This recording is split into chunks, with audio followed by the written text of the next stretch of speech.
Bom, nosso tema da palestra de hoje é influência dos espíritos, ou influências espirituais. A gente vai abordar esses pequenos tópicozinhos, nosso pensamento, influência dos espíritos, testemunho e o poder do pensamento e das ações. Vamos para o nosso primeiro tópico, os nossos pensamentos. O que é pensamento? Vamos primeiro abordar o que significa pensamento, o que é o pensamento na visão dos espíritos, na visão espírita, e se os espíritos conseguem ou não nos influir através do pensamento. Então, para a gente estudar esse tema, eu vou pegar o capítulo 9 do Livro dos Espíritos. O capítulo 9 é das intervenções dos espíritos no mundo corporal. Eu vou destrinchar com muita calma os tópicos desse assunto. Então, vamos ir pergunta por pergunta do Livro dos Espíritos e outras referências bibliográficas que a gente tem de psicografias, de livros como romances, como Paulo e Estevão, e entender como é que os espíritos influenciam nossas vidas. Então, vamos começar com a primeira pergunta desse capítulo. Veem os espíritos tudo o que nós fazemos? E eu destaquei, podem ver, pois que constantemente vos rodeiam. Cada um, porém, só vê aquilo que dá atenção, não se ocupam com o que lhe é indiferente. O que isso significa? Os espíritos podem ver o que a gente faz ocultamente? Podem. Eles estão nos rodeando constantemente, principalmente nossos protetores. Eles, principalmente. Mas alguns espíritos só dão atenção para certas coisas. Vou usar um exemplo muito prático. Imagina que você foi no sacolão comprar unicamente maçãs. Você está atrás de maçãs. Então você vai no sacolão pensando em pegar as maçãs, olha as diferentes maçãs, e você quase não se importa com outra fruta. Você vê uma promoção ou outra lá e é isso. E com a gente é a mesma coisa. Quando a gente está procurando através do pensamento uma coisa, a gente é muito mais tendencioso em prestar atenção naquela coisa. Nos espíritos é a mesma coisa. Às vezes algum espírito não presta atenção na gente por causa que nosso padrão de pensamento, nosso padrão de atitude não é compatível com a dele. Então, muitos espíritos não nos notam. Isso até é visto na série André Luiz, que muitos espíritos inferiores não notavam a presença do André Luiz e dos seus companheiros, por causa que o padrão de pensamento deles era tão diferente do deles, que eles eram literalmente invisíveis. A outra pergunta é, podem os espíritos conhecer os nossos mais secretos pensamentos? Muitas vezes chegam a conhecer o que desejais ocultar de vós mesmos. Nem atos, nem pensamentos podem dissimular. Ou seja, tudo que a gente faz e tudo que a gente pensa, os espíritos podem sondar. Isso para quase todas as classes de espíritos. Mas não vamos aprofundar muito nesse quesito. Então, de forma geral, os espíritos podem se aprofundar em nosso pensamento, em nosso psiquismo? Sim, todos eles podem. Mas cada um em um certo grau. Mas vamos pensar também, poxa, se os espíritos conseguem ler o nosso pensamento, o que é pensamento? E como é que isso acontece? Pensamento tem a ver com aquele negócio de magnetismo, de eletricidade, que a gente vê o André Luiz e os espíritos falando tanto, que a gente fala assim, passe magnético, fala assim, induzir magneticamente, ou eles falam eletromagneticamente. O que isso tem a ver com pensamento? O pensamento está ligado a isso? Sim, o pensamento está muito ligado ao eletromagnetismo. Mas o que é onda eletromagnética? Bom, na época de Kardec, coincidentemente na época de Kardec, eletromagnetismo era o tema mais pesquisado pelos cientistas. E alguns cientistas constataram que magnetismo e eletricidade eles estavam intimamente ligados. Então, o que eles fizeram? Um cientista pegou um ímã e balançou um ímã perto de um fio de cobre. Aí falou assim, olha, um ímã que tem um campo magnético que atrai as coisas, como os outros metais, quando ele chega perto de um outro metal e a gente balança ele gera uma corrente elétrica. Pô, então campo elétrico e campo magnético são a mesma coisa? Não são a mesma coisa, mas estão perto um do outro. Então eles descobriram que quando um campo magnético gera um campo elétrico, um campo magnético e vice-versa. Então você pode tanto gerar um campo elétrico, que consequentemente gera um campo magnético, e esse vai gerar um elétrico, e esse vai gerar um magnético, e esse vai gerar um elétrico, e esse vai gerar um magnético, esse vai gerar um elétrico, esse vai gerar um magnético. Acho que vocês já entenderam como é que o negócio funciona. E quando que para? Nunca. Ondas eletromagnéticas, elas não param e muitas delas podem atravessar objetos. E o que a gente tem como exemplo de onda eletromagnética? A luz. Literalmente, a luz é uma onda eletromagnética, mas é uma onda eletromagnética particular que nossos olhos conseguem ver. Se a gente pegar os espíritos, com os nossos romances que a gente lê, as documentações do André Luiz, muitas vezes eles falam que tal pessoa tem uma aura daquela cor. Mas por que nós encarnados não vemos essa aura dessa cor? Simples, por causa que nossos olhos de carne não conseguem ver essa onda eletromagnética. Alguém aí já viu uma onda infravermelho? Ótimo, ainda bem que ninguém viu, por causa que aí seria uma surpresa. Então, ondas infravermelhas, ondas de rádio, são ondas eletromagnéticas iguais à luz, só que nós não vemos elas. Então, o que a gente também tem onda eletromagnética? Raio gama, raio X, a luz, como a gente já viu, infravermelho, micro-ondas e rádio. Olha que coisa interessante. Rádio é uma onda eletromagnética que carrega informações. É por isso que quando a gente sintoniza no rádio, a gente consegue ouvir as músicas, né? Atualmente o pessoal só coloca a playlist do Spotify, né? Mas quando a gente liga o rádio, a gente consegue ver várias informações sendo transmitidas. E o pensamento também é onda eletromagnética. A gente descobriu isso. Então, toda vez que a gente pensa, a gente está emitindo praticamente uma onda de rádio. Se a gente está transmitindo uma onda de rádio, a gente pode chegar à conclusão que outros seres, como os espíritos, conseguem receber essa onda de rádio da mesma forma que a gente faz com o nosso aparelho elétrico. Interessante, né? Então, vamos fazer um exercício mental. Imagine que eu tenho aqui um rádio, que quando a gente ligar e a gente sintonizar, a gente pode ouvir o espírito que a gente colocou naquela frequência. Então, se a gente quiser, a gente pode colocar na rádio do nosso lar, a gente pode sintonizar com algum guia espiritual que a gente tem mais afinidade. Então, qualquer guia espiritual que você sintonizar com esse rádio, você vai conseguir ouvir ele. Beleza?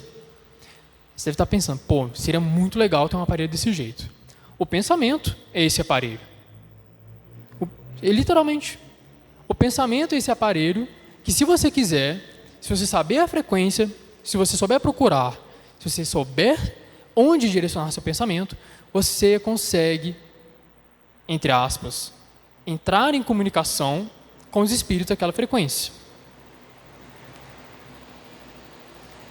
E para relatar um caso de como é que o pensamento é realmente um elemento criador, que a gente ouve isso falar muitas vezes, no livro Obreiros da Vida Eterna, o André Luiz vai fazer um trabalho, e antes dele fazer esse trabalho, ele e os companheiros deles têm que mostrar que eles têm um pensamento muito elevado.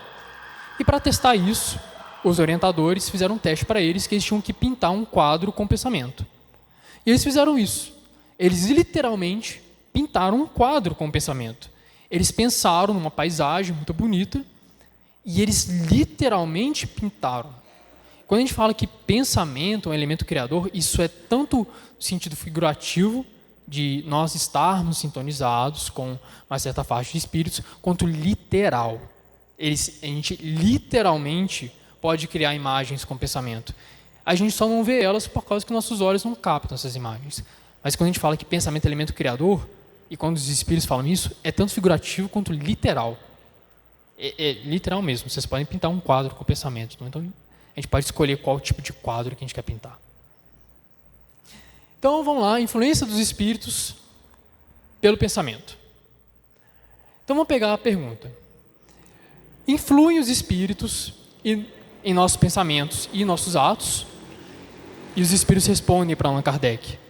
Muito mais que marginais. Influem a tal ponto que, de ordinário, são eles que vos dirigem. Na pergunta seguinte, como havemos de distinguir os pensamentos que nos são próprios e que não nos são próprios?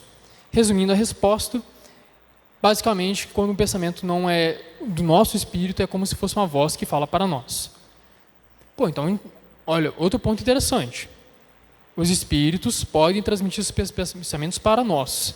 Nós podemos receber eles e nós somos influenciados por esses pensamentos. Interessante, né? Na pergunta seguinte, diz-se comumente ser sempre bom o primeiro impulso? O primeiro impulso quer dizer, quando a gente reage a alguma coisa, por exemplo, você viu um acidente de carro. O primeiro pensamento que a gente tem, ele é sempre o melhor? E os espíritos esclarecem que não, nem sempre o nosso primeiro pensamento é bom, porque vai variar do grau do nosso espírito, se a gente está mais elevado, se não, a gente não está tão elevado, se nosso pensamento está bem sintonizado, se não está bem sintonizado. Então, nem sempre nosso primeiro pensamento é o melhor. Na pergunta seguinte, como distinguimos um pensamento sugerido que procede de um bom espírito ou de um mau espírito? Aí as coisas ficam interessantes. Estudai o caso. Os bons espíritos só para o bem aconselham. Compete-vos discernir. Então, um pensamento, isso é muito comum. A gente sente um pensamento ruim, ou sente um pensamento muito bom.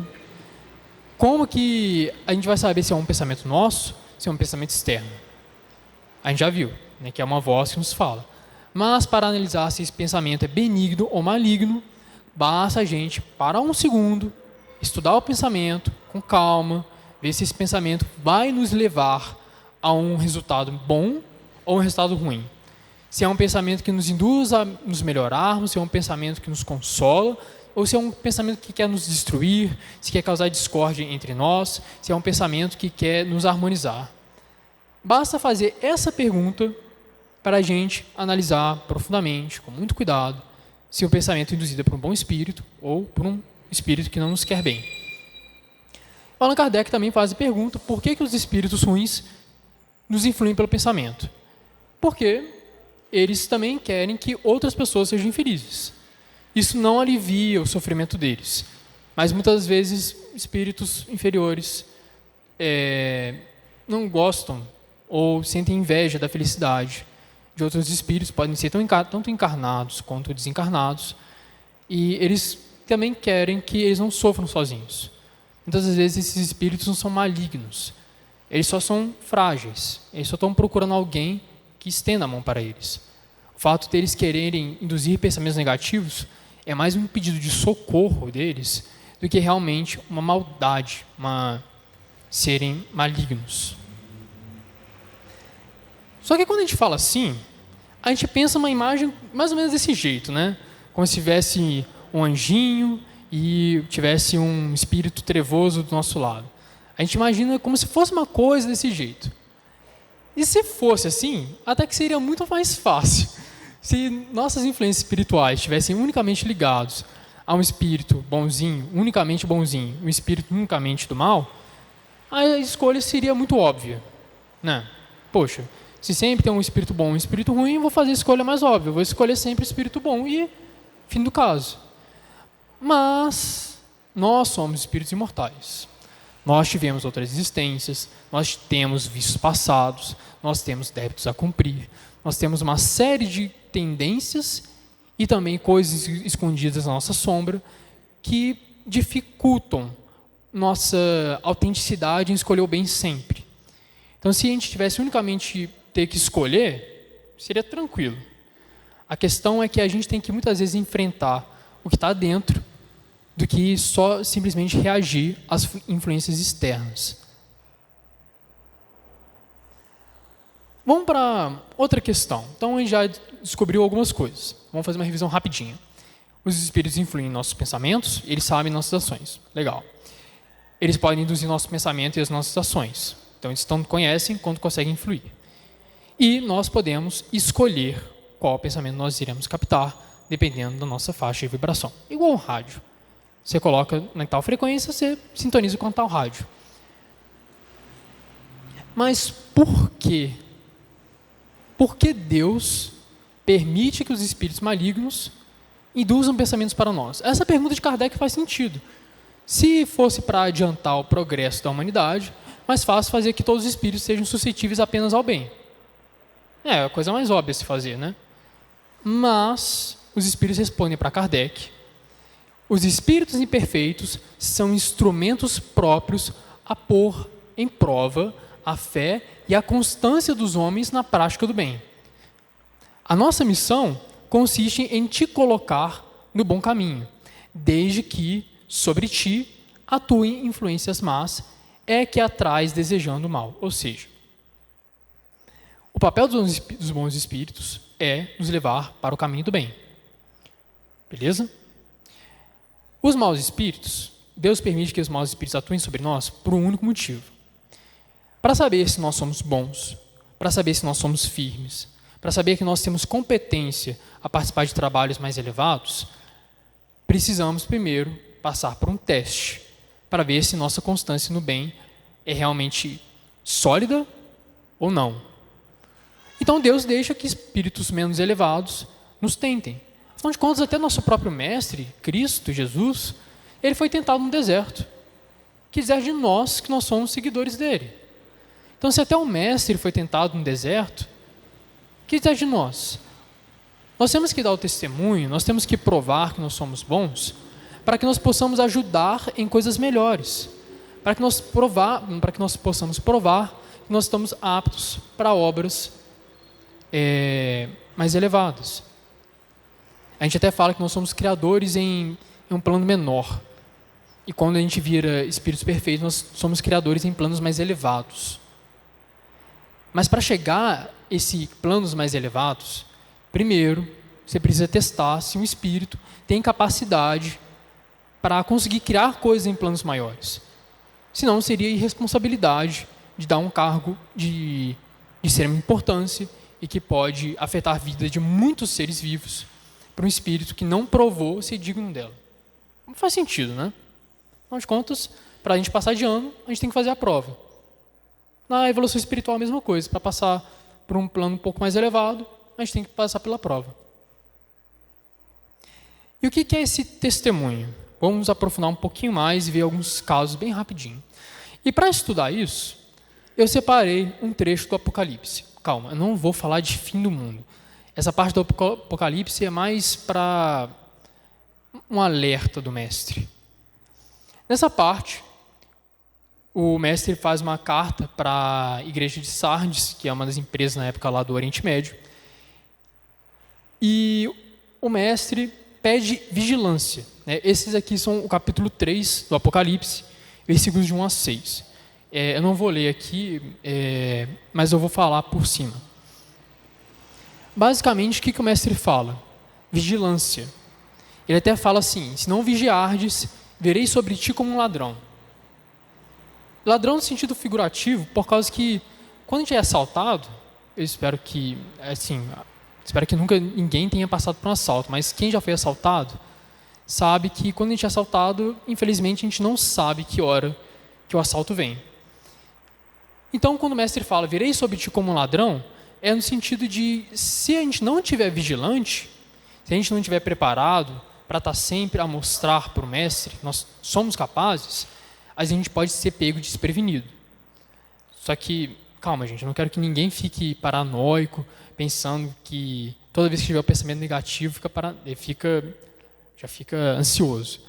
Não, essa vigilância é manter a serenidade, procurar bons hábitos, procurar estar sempre num estado mental do bem, de plenitude, então, sem ansiedade. Vigilância é, muitas das vezes, relacionado a estar bem consigo mesmo. Não estar nessa fobia de estar querendo prestando atenção como se você fosse atacado a qualquer momento. Não, é só ficar tranquilo. E muitas das vezes, esse testemunho, ele é mais relacionado a nós comprovarmos a eficácia do Evangelho. Mostrar a eficácia do Evangelho no sentido de mostrar como a obra do Cristo ela é libertadora, como ela faz bem. Mostrar no sentido de ostentar, até porque a gente viu em umas perguntas passadas que os Espíritos nos observam muitas das vezes. Então, às vezes, a nossa disciplina firme, o nosso trabalho, nossa moral serena, focado no bem, é o testemunho mais valioso que tem. Porque multidões de espíritos podem estar nos vendo a qualquer momento. Então, às vezes, o nosso testemunho mais silencioso, nas nossas ações mais simples, nós podemos estar mostrando para o Mestre que nós somos capazes, que nós podemos alcançar esferas espirituais maiores. Às vezes, até mostrar para espíritos que nos perseguem há muitas encarnações que nós, de fato, somos capazes de mudar graças aos ensinamentos de nosso Mestre. Aqui tem outra parte que o Mestre, eu vou até ler essa parte que eu acho que é interessante. O que vencer será vestido de vestes brancas, e de maneira nenhuma riscarei o seu nome do livro da vida, e confessarei o seu nome diante de meu Pai e diante de seus anjos. Quem tem ouvidos, ouça o que os Espíritos dizem às igrejas. O que o mestre quis dizer com isso? Vestir vestes brancas. Vestir vestes brancas e andar com ele com vestes brancas é no sentido de purificar o espírito. É no sentido de manter um pensamento mais elevado. E o que essa questão de confessarei seu nome diante de meu Pai e de seus anjos?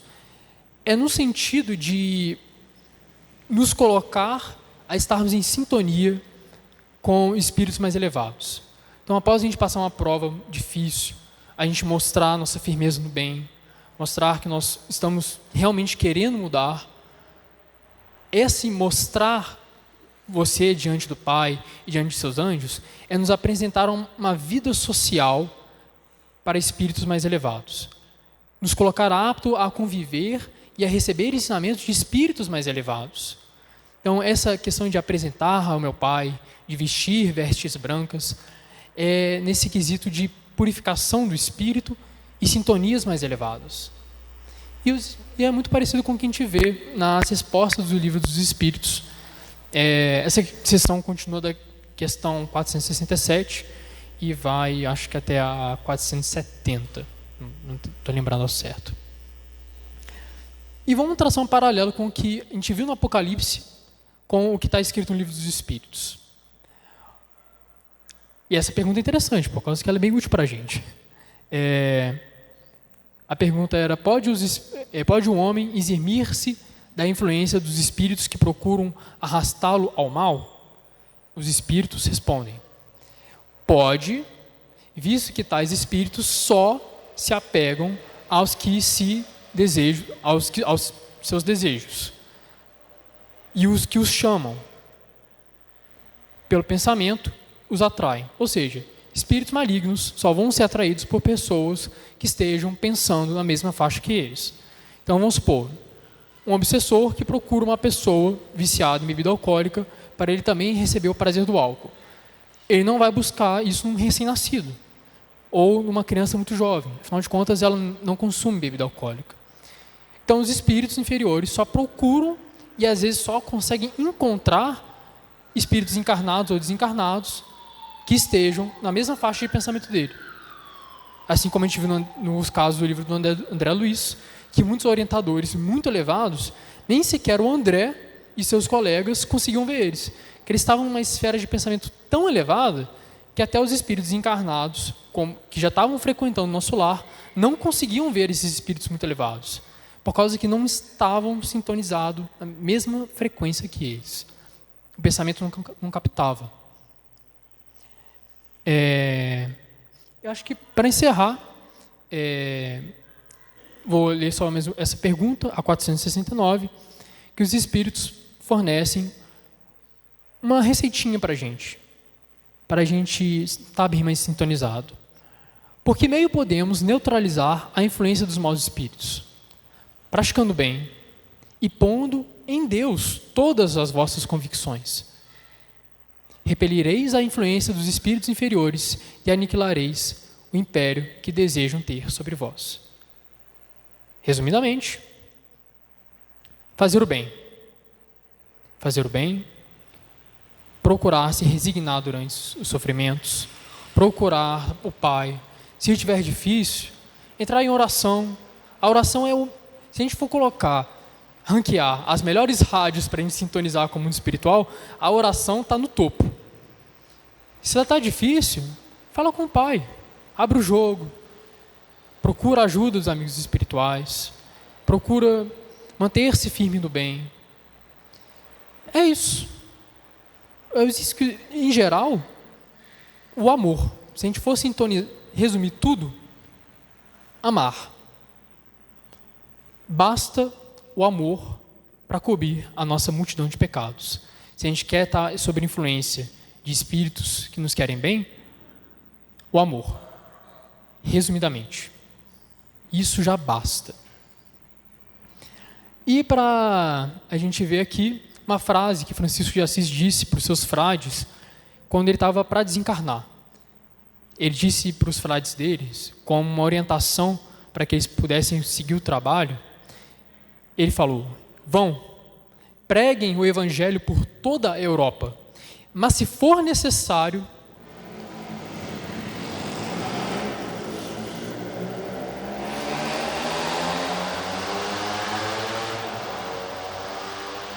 utilizem palavras.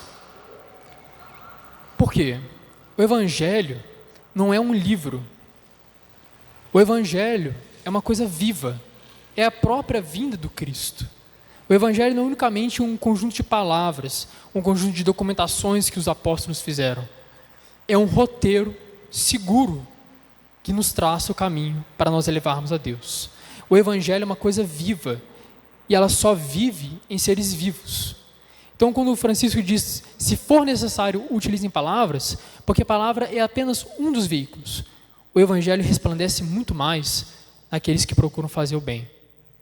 Às vezes, no testemunho mais silencioso, no nosso sofrimento mais íntimo, nas vezes que nós estamos passando por dificuldades e mostramos que nós somos fiéis, que nós realmente queremos mudar, que nós botamos nossa confiança em Deus, isso sim é mostrar o evangelho. Nossa fonte de estudos foi o Livro dos Espíritos, capítulo 9. E é isso. De novo, colocamos aqui a imagem do novo céu. E eu tenho que dizer, o novo céu tem uma energia muito bacana. É um trabalho que você vai lá e é uma atmosfera de muita paz. Quem ainda não foi, recomendo fortemente aí, que é um lugar que emana amor. E a gente sai de lá muito renovado e é excelente. E é um lugar que está precisando também da nossa ajuda, da nossa cooperação. Então, se procurarem querer ajudar, nós recomendamos muito, pois todos os nossos trabalhos, todos os nossos esforços são dedicados a essa instituição que procura fortemente fazer o bem. Muito obrigado.